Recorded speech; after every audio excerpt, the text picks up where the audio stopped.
Hi guys, welcome to another video. Today we're going to be going through all of the books that I read in November. I read 5 books in November and a lot of them were really good reads that I'm super excited to talk to you about.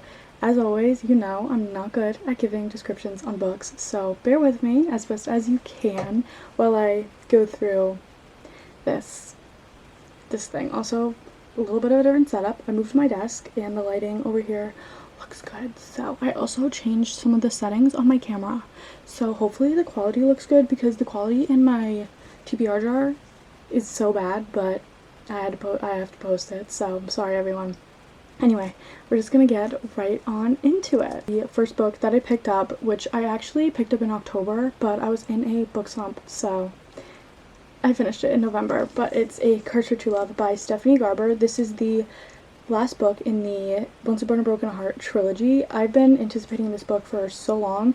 I read the first 2 books, I think in April or in May, I don't really remember, but I've been anticipating this since then. This was released in October, and I was super excited to get this. I know a lot of people felt like it didn't meet their expectations, which I don't know if I agree or disagree really, because I don't really know what my expectations were for this. I think it was overall like really good, and I did like the storyline. Now, since it's later, I don't really remember it totally, but I do know that I did enjoy it. I gave this 4 stars, and yeah, I think it was a good conclusion to the trilogy. And yeah, I know a lot of people wish that we saw more of one of the characters, but I think we saw a lot of him. Like, if we had seen more of him, it wouldn't have made as much sense, I think, if that makes any sense. But yeah, so I gave this 4 stars, and I really enjoyed it, and I think Stephanie Garber hinted at more books coming out in this universe, so I'm excited for that if that does happen. The next book that I read, which I'm sure so many other people read this month, is Iron Flame by Rebecca Yarros. This is the second book in the Empyrean series. This one comes after Fourth Wing, and everyone was anticipating this book since they read Fourth Wing a couple months ago or whenever they read it, and I've heard a lot of critiques on this book, and I do agree with some of them, and then some of them I don't agree with. So, for example, I think the quality of this book could have been a lot better if more time was taken on it. I know with a book that like blows up and gets all the hype that Fourth Wing was getting, you want to capitalize on that kind of and like keep it going. So she announced this book, and you know what I mean? Like, it just, I don't know. I saw a TikTok recently about somebody saying like book talk or just books in general have turned into like fast fashion, kind of, with how much like people are just pumping out books that aren't the best quality. And I did enjoy this book, but again, I think there were some aspects of it that could have been more thought out or more thoroughly talked about, I guess. I don't know. I don't really know, because I kind of like don't remember a lot about this book because I read it kind of a while ago. But another thing with this book is the font is so insanely small. There's so many words. There's so many words on one page. It like takes you 5 minutes to read one page. It's something. It's something. So that was kind of frustrating, and there were a lot of issues with like the prints of these, which mine did have the issue where mine was printed in Italy and it didn't get here on release day, even though I pre-ordered it like when it was announced, which, oh well, whatever. But yeah, I'm pretty sure I gave this 4 stars. The ending was kind of uncalled for. I don't know. I just don't know what else can happen in this series, because it's supposed to be like a longer series, so I don't know, but I can't even talk about it that much. This was clearly like the month for me for like finishing some series that I'd been in the middle of or that I'd been anticipating releases on them. But the next book that I read was Hopeless by Elsie Silver. This is the last book in the Chestnut Spring series. This book follows Beau, who is the older, or I don't know if he's the, actually I don't think he's the oldest, but he's one of the brothers who went into the military and had something pretty traumatic happen to him, so his mental health isn't the best. And Bailey is the girl in this book, and she is not liked in Chestnut Springs because she has a bad reputation, but it's not really her, it's just her last name. People don't like her family, they don't like her brothers, and it affects her and how she is treated. So basically, Beau and Bailey strike up like this deal to get fake engaged.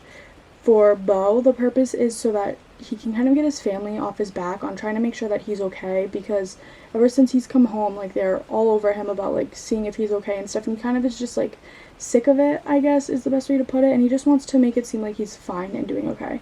And Bailey's purpose is obviously so that she can kind of get rid of the burden of having the last name that she has in this town, because she's sick of people treating her differently just because of her last name.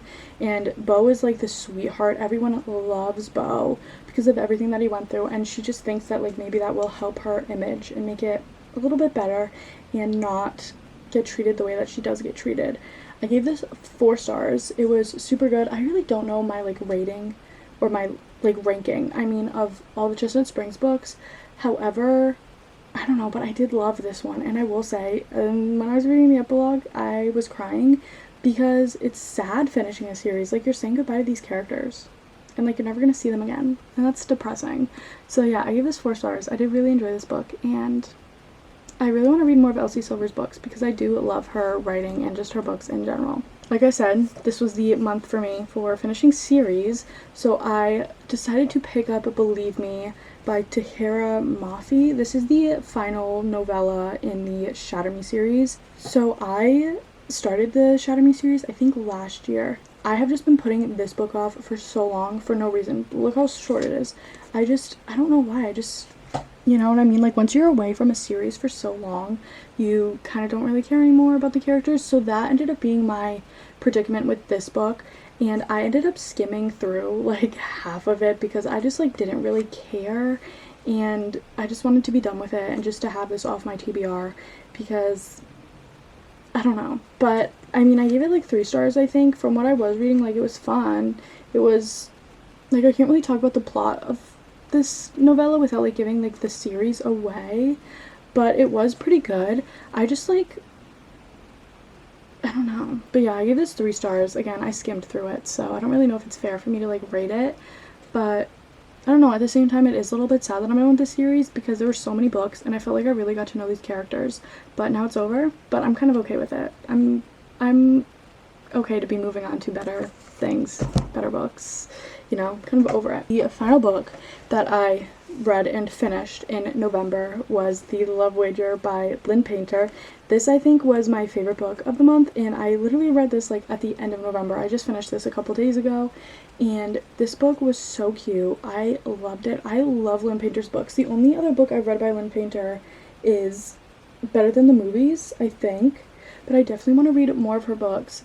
So I'm just making sure that's all I've read by her. Yeah, I want to read more of her books because this was so cute. This book follows Hallie and Jack, and Hallie has just gotten out of a long-term relationship, and she's working as a bartender at a wedding, and Jack is the brother of the bride, and he's there with his girlfriend who's a brat. She's a brat. She's not a good girlfriend. She's a miserable human being. And they go up to the bar, and he, like, recognizes Hallie because he was at her ring store earlier in the day, I think, or maybe it was the day before or something. So he recognized her, and Vanessa, the girlfriend, did not like that he knew who this girl was. Did not like it. She was like, why do you know my boyfriend? Why do you know my boyfriend? And he's like, oh, well, it's because I was literally getting a ring to propose to you, but I'm not doing it anymore. And basically they break up, and it's hilarious. And then Hallie and Jack get drunk and have a one-night stand. And the next morning she leaves. She's like, I'm out of here. I can't believe I just did that. And she downloads, like, a dating app because, again, she's trying to find, like, she's trying to get back out there into the dating scene. And Jack's sister actually, like, forces him to make a dating profile as well. And they see each other and they chat a little bit, like, totally as friends, like, not, you know, but they kind of flirt, and they have a great banter, and they basically make this wager, the love wager, to see, or like a bet almost, to see whoever can get, like, a boyfriend or girlfriend first wins something of their choosing that they want. And it's so fun because when they're going out on these dates, like, the other person is there, like, watching usually, and then after the date they go out and get, like, tacos at this place and, like, talk about their dates, and they become best friends. Like, they're literally best friends. And it's so cute to see, like, their friendship and, like, see, like, what's going on in their heads. And although I'm pretty sure it is in third person, but that's okay because I still really liked it because it still has, like, dual POV, even though it's in third person, but it still has, like, a dual POV type thing. And then you actually also get a trope of fake dating because Hallie's sister is getting married and her ex is in the wedding. I'm pretty sure he's like the best man and she doesn't want to go to this wedding alone. So Jack goes with her and they have to like fake date because she wants to make it seem like she's doing fine without her ex-boyfriend. So they fake date and Jack knows how to be a good fake boyfriend. And it's just so fun and it's just something like they have so much like tension between each other. And they are just the best of friends and it is so cute and I just loved it so much. I give this 4.25, but I could even bump it up to like a 4.5 because I just loved it so much and it was so good. It just wasn't a 5-star for me. I don't know why, but it just didn't give me that 5-star feeling. I haven't had a 5-star in quite a long time, but I did really, really enjoy this and I highly recommend this book if you're interested in like a rom-com between like fantasy books or like more books that you have to like really pay attention to. Like this one was just such a fun little rom-com and I loved it. So yeah, those are I also in November started A Court of Silver Flames. I'm reading this right now. In here I haven't gotten that far, but I did buy it on Kindle because this is a brick to read. I'm just hoping to finish this by the end of December, but other than that, those are the 5 books that I read, and they were all pretty good books, so it was a good reading month for me. I just need to read a lot in December to meet my reading goal, which is okay. I'll make it work, but yeah, again, sorry I'm like a little bit low energy. Like I said, I'm getting like a headache, and I'm not really feeling great right now, but yeah, so that's gonna be it for me today. I hope you guys enjoyed this video, and I hope to see you guys in my next one. Bye!